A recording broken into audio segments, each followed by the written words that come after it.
Food is everywhere in our culture, and everyone always wants the fastest options. But what does this fast food really cost us? And what are the real implications?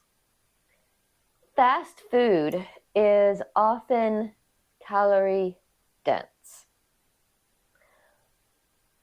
Okay, so but what does calorie dense mean? That's what we're going to talk about today. Okay, so let's go over some definitions. First, let's talk about bulk, total bulk. So total bulk is the amount that you've eaten physically. So it's like the big plate versus the small plate, the big bowl versus the small bowl, and so on. It's the more actual food that you're physically eating, that's more bulk, the less bulk. So the next definition is calorie dense. So calorie dense means that you're getting more calories than nutrients, or more calories per nutrient. So you have more calories, less nutrients. Nutrient dense is the flip side. You're getting more nutrients per calorie. So you're eating less calories and getting more nutrients. So calorie dense means you're eating a lot of calories but not getting a whole lot of nutrients. Whereas on the flip side, nutrient dense means you're getting less calories and more nutrients. And it's also per bulk as well. So you're eating a lot of bulk and getting less calories, eating a lot of bulk, getting more nutrients. Would be respectively calorie dense, nutrient dense. More bulk, less calories is nutrient dense. Less bulk, more calories is calorie dense. So an example would be 8 ounces of soda for however many calories is calorie dense, whereas an entire big bowl of broccoli with a lot of nutrients is nutrient dense. So why does this even matter? Well, today I want to talk about 3 important reasons why this matters. So, reason number 1 is nutritional balance. Now, your body needs nutrients. You need your vitamins and your minerals and your carbs and your protein and your fat, and you need your nutrients. But if you are eating a ton of calories to get these nutrients, that's not good. So you can think of it like a budget. So we have our bank accounts, we have our money, and we budget. We budget our money. We need to budget our calories too. And we can basically shop for nutrients. So if you're having a whole lot of calories for very little nutrients, it's not a very good deal. Just like when you have an item that you want to buy, whatever, an article of clothing, a handbag, a pair of shoes, whatever, and you're having to spend a lot of money on it, more than you think the item is worth, that's not, we consider it a waste of money. That's not a very good deal. It's the same with food. When you are getting very little nutrients but eating a whole lot of calories, that's not a very good deal for your calories. And this leads into the second reason why this matters, which is weight control. If you are having to eat a lot of calories to get the nutrients that your body needs, you're going to gain weight. It's the way it is. Bringing it back to the budget example, if you constantly overspend, you're going to go into debt, possibly even bankruptcy. It's the same with food. If you aren't, if there are two options, okay? One is that you're going to gain weight because you have to get your nutrients to fuel your body. Two is you are going to be in a nutrient deficit. Neither one is a good place to be in. So, and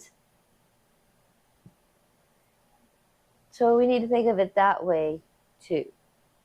Bring the budget back into balance and find more nutrient dense foods to eat that get us our nutrients for fewer calories. The third reason why this matters is appetite control. So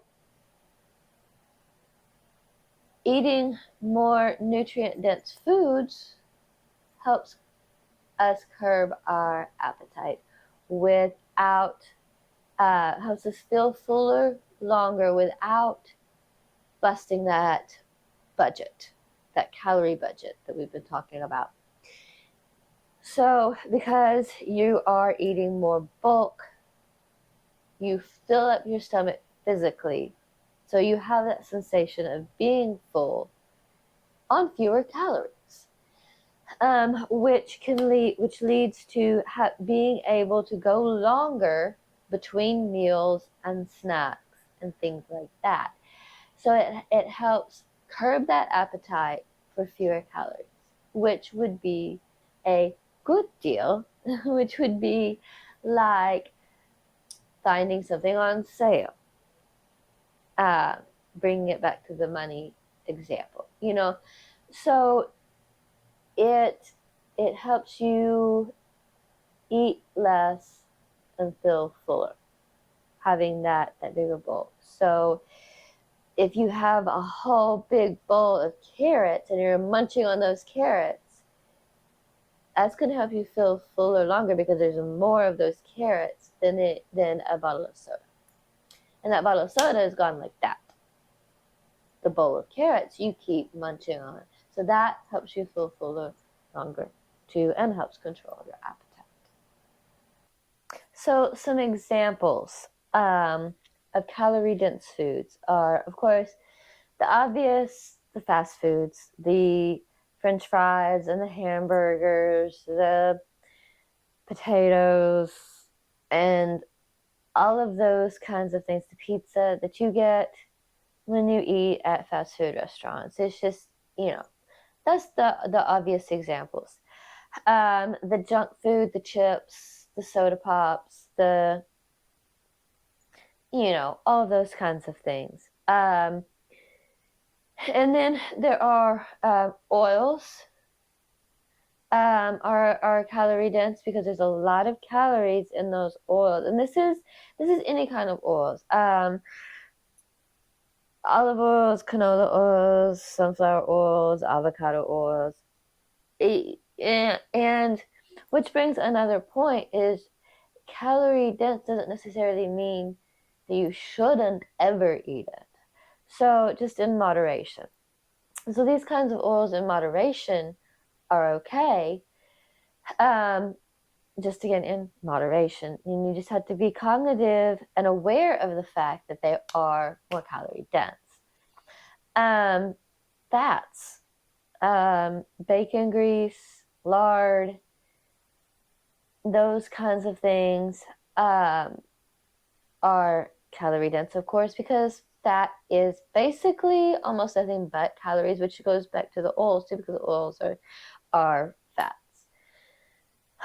So those are more calorie dense kinds of examples, and even things like nuts and seeds can be calorie dense.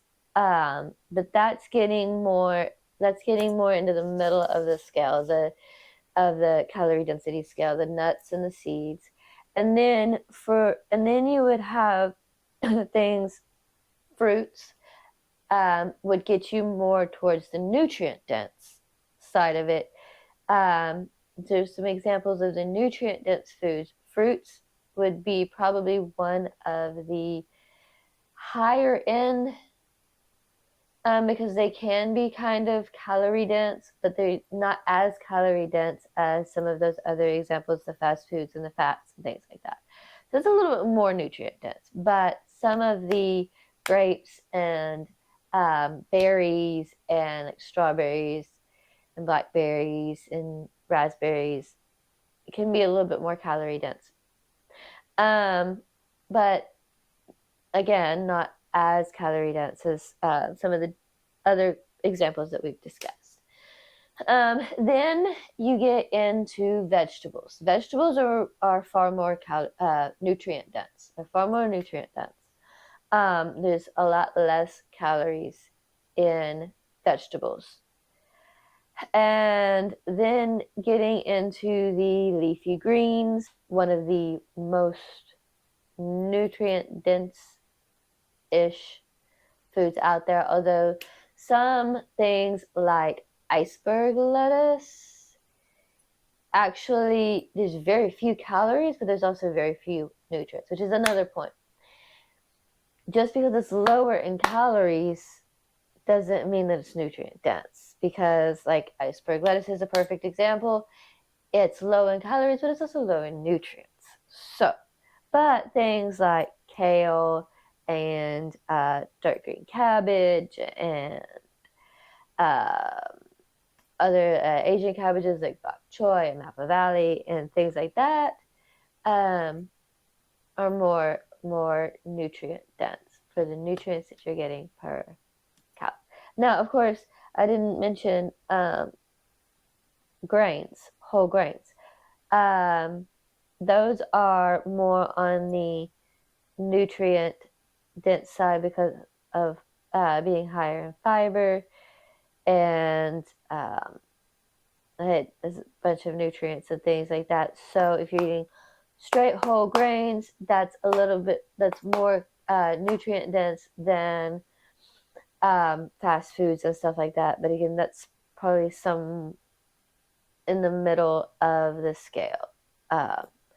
So, but again, those vegetables are probably the most nutrient dense options out there. So I hope that this gave you some good information, and I hope it gave you some insight into what to look for when making selections to be a little bit more nutrient dense and a little less calorie dense, in order to save some of those calories and yet get your nutrients that you need. Because and again, we need to think of it like a budget. Just like we budget our money, we think of it as a budget, and to realize what those fast, quick food options really are costing us. And, yeah. So thank you so much for watching. I hope you enjoyed this video. And again, I hope you did get something out of it. If you did, please do give it a thumbs up. And as always, train hard and stay inspired. And I'll see you next time.